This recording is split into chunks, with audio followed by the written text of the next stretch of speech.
দীর্ঘ ৬ বছরেও শেষ হয়নি আত্রাই নদীর দিনাজপুরের খানসামা উপজেলার জয়ন্তিয়া ঘাটে সেতু নির্মাণের কাজ। সেতুর কাজ না করেই ১ বছর আগেই লাপাত্তা হয়ে যায় ঠিকাদারি প্রতিষ্ঠান।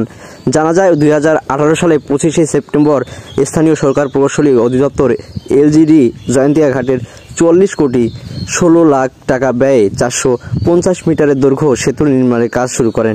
এ সেতু নির্মাণের কাজের জন্য দরপত্র আহ্বান করলে কাজটি পায় ঢাকার একটি ঠিকাদার প্রতিষ্ঠান। চুক্তি অনুযায়ী ২০২১ সালে এপ্রিল মাসে সেতু নির্মাণের কাজ শেষ হওয়ার কথা থাকলেও পরপর দুইবার কাজের মেয়াদ বৃদ্ধি করা হলেও কাজের অগ্রগতি মাত্র ৫৬%। অবশিষ্ট কাজ ফেলে রেখে ১ বছর আগেই থেকেই লাপাত্তা সেই ঠিকাদারি প্রতিষ্ঠান।